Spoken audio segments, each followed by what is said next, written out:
Jadi manusia ingin kepastian, dan Allah tidak memberikan kepastian tentang umur. Karena kalau dapatlah dipastikan Allah umur itu, apa yang kira-kira terjadi? Seandainya dipastikan kau mati umur 45 tahun, yang hari ini umurnya 45 kurang 3 hari. Bayangkan. Jadi sengaja itu hanya Allah saja yang tahu.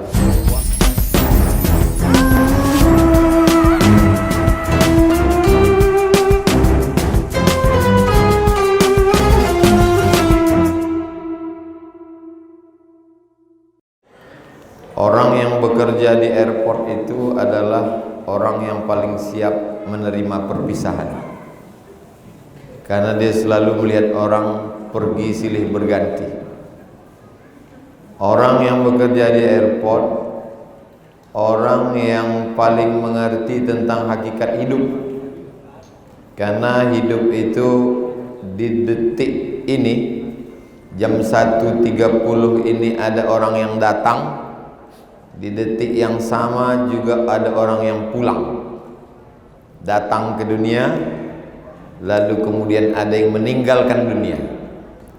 Di detik yang sama ada orang yang menangis karena baru saja lahir, di kamar sebelah rumah sakit ada orang yang ditangisi karena baru saja meninggalkan dunia.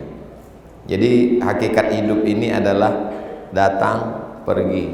Dulu yang tinggal di bumi tempat tinggal kita sekarang ini, kakek-kakek kita, habis masa mereka kembang, kuning, layu, mati, muncul bapak ibu kita. Selesai masa mereka, dilanjutkan dengan kita. Kita pun juga sudah mulai petang, dilanjutkan oleh anak-anak kita. Jadi berarti ketika kita memilih hidup, resiko hidup adalah mati. Ketika kita memilih untuk ada, resiko ada adalah menjadi tidak ada. Jadi kalau ada orang yang takut pada tidak ada, takut pada mati, maka sesungguhnya dia tidak fair, tidak bisa menerima dua sisi mata uang. Mata uang itu baru disebut mata uang kalau dia punya dua sisi yang berbeda. Kalau hanya menerima satu, berarti bukan mata uang. Yang satu sisi itu wayang. Kalau mata uang dia dua sisi. Begitu juga dengan hidup ini. Kita hidup siap kita terima, maka mati juga siap kita terima. Untuk apa Allah buat ada hidup ada mati? Jawabannya juz 29 surat yang pertama, surat Al-Mulk. Alladzi khalaqal mauta, Allah yang menciptakan mati, wal hayata, Allah yang menciptakan hidup. Untuk apa dibuat Allah ada dua yang berpasangan? Liyabluwakum ayyukum ahsanu amala, untuk diuji siapa yang paling baik amalnya. Dunia ini hanya tempat persinggahan sekejap, sementara matahari redup. Orang kalau berjalan panjang, panas, maka menunggu perjalanan ini naik onta di gurun pasir, singgah sebesar sebatang pohon kayu rimbun. Ada pohon kayu rindang, berhenti sekejap, sementara matahari redup. Kalau matahari sudah redup, lanjutkan perjalanan. Filosofi di airport, singgah sekejap, sementara pesawat datang. Begitu pesawat sudah datang, say goodbye, kita pun akan meninggalkan ini. Jadi kalau orang memahami hakikat hidup, man arafat dunia hanat alai, siapa yang tahu hakikat dunia, maka dunia ini ringan bagi dia. Kalau dia senang, dia tak terlalu bangga, karena kesenangan itu juga tak lama. Kalau dia susah, dia tak putus asa, karena kesusahan itu juga tak ada yang kekal abadi. Kalau dia berkuasa, dia tak sombong, karena kekuasaan itu juga sekedip mata. Kalau dia rakyat jelata, juga dia tidak merasa terhina, karena kehinaan itu juga sementara. Kematian adalah obat dari segala macam keluh kesah kehidupan. Makanya orang-orang yang lahir dalam keadaan ayahnya meninggal, ibunya meninggal, diasuh oleh orang yang sangat kejam, menikah suaminya tak baik, punya anak durhaka, obatnya adalah kematian. Kematian adalah tempat peristirahatan yang terakhir. Jadi hidup ini, ada sebagian orang yang putus asa dengan hidup, lalu dia mengatakan, kenapa mesti ada hidup? Hidup ini adalah nikmat. Tidak semua orang hidup. Coba kita hitung-hitung berapa orang yang lahir dengan kita, sama dengan kita, meninggal masa kecil, berapa kematian anak, berapa orang meninggal kecelakaan lalu lintas remaja, berapa orang yang meninggal saat melahirkan. Jadi kalau kita sampai hari ini hidup, ada keinginan Allah di balik rahasia hidup itu. Allah ingin sesuatu dari kita. Tapi jangan kita anggap Allah perlu kita. Ini kekeliruan. Seandainya seluruh dunia ini tak ada yang menyembah Allah, Allah tak rugi sedikit. Wa may yanqalib ala aqibaihi fala yadurrallaha syai'a. Siapa yang berbalik kepada agamanya yang lama, murtad dia, naudzubillah, fala yadurrallaha syai'a. Allah tidak rugi sedikit pun. Wa man kafara, siapa yang kafir, ingkar kepada Allah, fa innallaha ghaniyyun hamid. Allah tetap maha kaya, Allah tetap maha terpuji. Wa may yashkur fa inna ma yashkuru li nafsih. Orang yang bersyukur, syukurnya itu untuk dirinya sendiri. Wa may yurid sawabad dunya nu'tihi minha. Siapa yang mau dunia, kami kasih dia dunia. Wa may yurid sawabal akhirati nu'tihi minha. Siapa yang mau akhirat, kami kasih dia akhirat. Wa sanajziz syakirin. Kami hanya akan berikan balasan pada orang yang bersyukur kepada Allah Subhanahu wa ta'ala. Nah, ini hakikat hidup. Banyak orang ketika dia putus asa dengan hidup, lalu dia katakan, aku pun tak mau hidup, aku pun dulu tak ingin hidup ini, kenapa hidup mesti ada? Lalu kemudian berapa banyak orang mengakhiri hidup dengan bunuh diri. Maka dalam Islam diajarkan, la tulqu bi aidikum ila tahlukah. Jangan kau jerumuskan dirimu ke dalam kebinasaan. Makanya dalam Islam kalau ada orang bunuh diri dengan pisau, maka berarti nanti dia dimasukkan ke dalam neraka, menghunjamkan pisau dari api neraka ke tangkai jantungnya, khalidan mukhallada, kekal selama-lamanya. Kalau ada orang yang terjun dari gedung tinggi, bukit, maka nanti di akhirat dia akan terjun dari bukit neraka, terjun ke dalam lubangnya neraka, khalidan mukhallada, kekal selama-lamanya. Kalau ada orang yang bunuh diri minum racun, maka dia akan menenggakkan api neraka ke tenggorokannya, khalidan mukhallada, kekal selama-lamanya. Bunuh diri bukan akhir dari permasalahan. Orang yang bunuh diri, dia sedang pindah dari masalah kecil ke masalah yang lebih besar. Kalau dianggapnya dunia ini tempat masalah dan dia punya masalah, Allah menyebut masalahnya itu kecil. Wala nabluwannakum bisyai'im minal khauf, wala nabluwannakum bisyai'in, kecil. Kami uji kamu dengan kecil saja. Khauf, takut, cemas, galau, gundah gulana. Wal ju', lapar. Wa naqsim minal amwal, kurang harta, bangkrut, rugi, ditipu orang. Wal anfus, kurang jiwa, sakit, meninggal. Wal amwal wal anfus was samarat, kurang buah-buahan, paceklik, kemarau, panen padi gagal, panen jagung hancur lebur. Wa basyiris sabirin, berikan kabar gembira pada orang yang tetap tegar menghadapi ujian Allah. Kenapa dia kuat?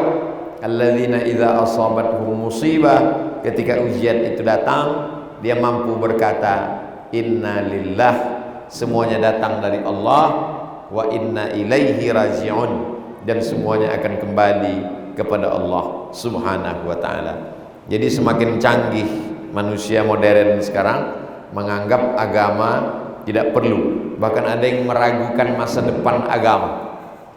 Selama manusia masih punya otak, masih punya hati, masih punya perasaan, masih ada sedih, masih ada ragu, masih ada galau, masih ada rasa kesepian, masih ada rasa ditinggalkan, maka agama masih tetap eksis, karena orang akan lari kepada agama. Ketika dunia ini sudah merasa tidak ramah, maka dia akan menyendiri, mendekatkan diri kepada, di lubuk hatinya yang paling dalam berkata, ada yang berkuasa mengatur kehidupan, tapi dia tak tahu namanya siapa. Andai ada orang lahir di tengah hutan, bapaknya mati, ibunya meninggal, dibesarkan oleh gorila, dia tak mengenal Tuhan, di dalam lubuk hatinya yang paling dalam dia tetap berkata, ada yang maha kuasa, tapi dia tak tahu namanya siapa. Ada orang ateis, A tidak, T Tuhan, is keyakinan. Ateis orang yang berkeyakinan tak ada Tuhan. Lalu kemudian dia menjumpai Imam Nu'man bin Thabit, terkenal dengan nama Imam Hanafi. Kata dia, Hanafi, ya, aku tak percaya itu ada Tuhan. Kata Imam Hanafi, orang yang tak percaya Tuhan tidak bisa dibacakan ayat, karena dia tidak percaya kepada Tuhan. Bagaimana kita mau membacakan ayat Quran? Ayat Quran datang dari Tuhan, dia tak percaya Tuhan.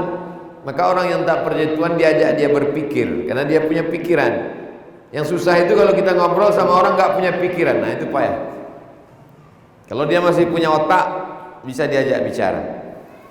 Kalau kau pergi ke tengah laut, sampai di tengah laut datang angin kencang, puting beliung, ombaknya tajam, karangnya, lalu kemudian sampanmu pecah.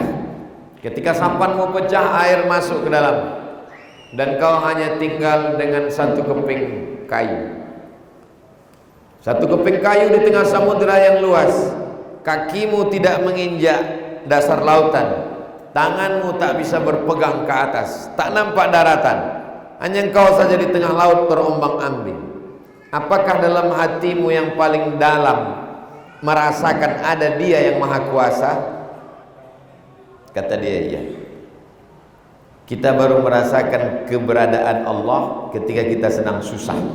Jadi sesungguhnya kalau ada saat-saat tertentu dalam hidup ini kita susah, karena pukulan di kampus, karena di tempat kerja, anak, istri, mertua, tetangga, kawan, sahabat, ekonomi, pukulan itu dibuat seperti kita di tengah laut datang pukulan ombak, supaya kita tidak berpegang pada apapun, kaki tidak menginjak tanah, tangan tak berpegang ke batang kayu, kita hanya berada di tengah lautan. Disitulah kita menyadari ada yang maha kuasa, tapi namanya kita tak tahu.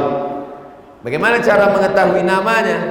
Allah mengirim Nabi Muhammad SAW untuk mengajarkan nama Dia. Namanya siapa? Pertama kali kita buka Al-Quran, langsung 3 nama dapat. Bismillahirrahmanirrahim. Namanya 3, sosoknya 1, zatnya 1. Bismillah, dengan nama Allah. Ar-Rahman, sifatnya penyayang. Ar-Rahim, sifatnya juga penyayang. Apa beda Ar-Rahman dengan Ar-Rahim? Kalau ada orang mabuk masih dikasih nyawa, orang berzina masih hidup, orang pakai narkoba masih bisa bernapas, itu karena Rahman. Rahman artinya Allah berikan kasih sayangnya kepada semua orang. Yang taat dengan yang maksiat sama-sama dapat, yang baik dengan yang bakhil sama-sama dapat. Itu namanya Rahman. Tapi kalau ada orang mendapatkan ampunan Allah, itu namanya Rahim. Karena yang mendapatkan Rahim itu hanya orang beriman yang bertaubat kepada Allah Subhanahu wa ta'ala. Andai bunyi ayat itu Bismillahirrahim, mati semua peminum khamar, mati semua orang yang sakau, mati semua pezina, mati semua LGBT. Apalagi indahnya dunia ini. Kalau semua hanya baik saja, berarti kita sudah di surga.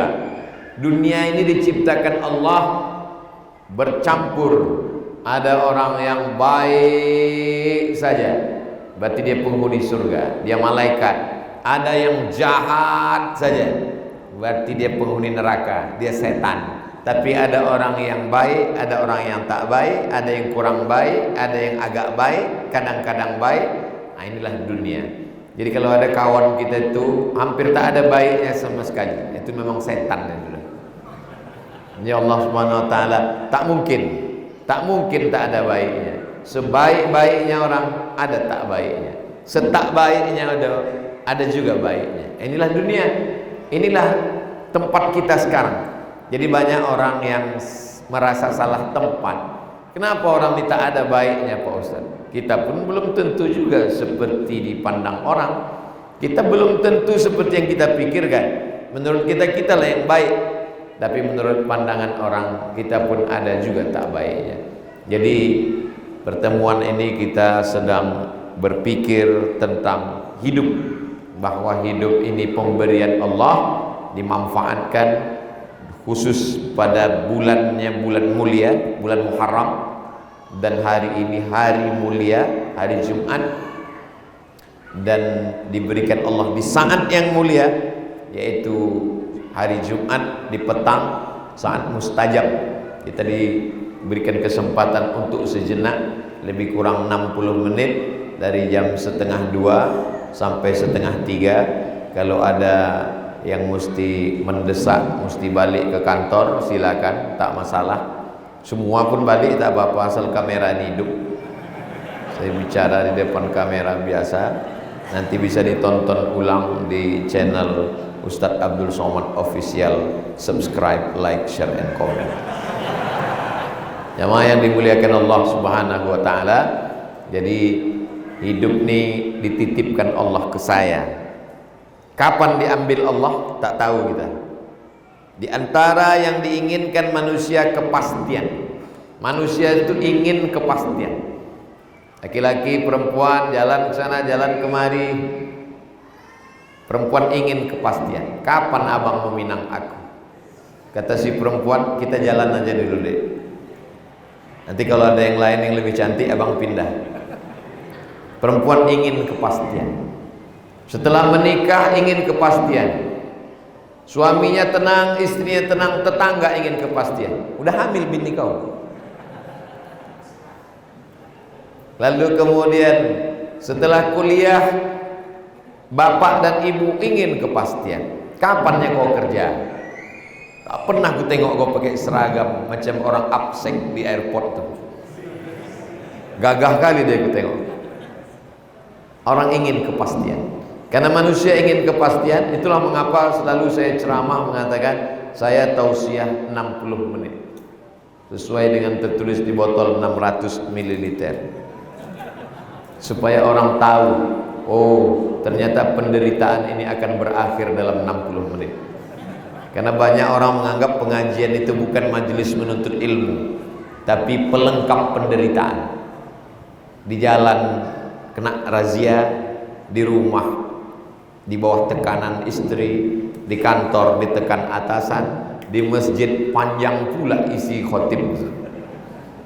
Sudahlah panjang berbelok-belok, apa kata khotib di ujung? Demikianlah khutbah yang singkat ini. Ceramah pun begitu juga. Kesana kemari, apa kata ustaz itu di akhir tausiahnya? Sebenarnya masih banyak lagi yang ingin saya sampaikan, tapi karena keterbatasan waktu. Jadi manusia ingin kepastian, dan Allah tidak memberikan kepastian tentang umur. Karena kalau dapatlah dipastikan Allah umur itu, apa yang kira-kira terjadi? Seandainya dipastikan kau mati umur 45 tahun, yang hari ini umurnya 45 kurang 3 hari. Bayangkan. Jadi sengaja itu hanya Allah saja yang tahu. Wa ma tadri nafsum madza taksibu ghadan. Tak ada yang tahu apa yang akan terjadi besok pagi. Wa ma tadri nafsum bi ayyi ardin tamut. Tak ada yang tahu kapan dia mati dan di mana dia akan mati. Tapi kita siap. Ustaz Somad keluar terus dari rumah. Jumat, Sabtu, Ahad. Saya keluar. Hari ini Jumat, terbang ke Sumatera Utara. Tak takut Ustaz kalau mati. Udah saya pesan ke tim, kalau aku mati di ceramahku dan kebetulan di Sumatera Utara, kirimkan jenazah ke Silau Laut.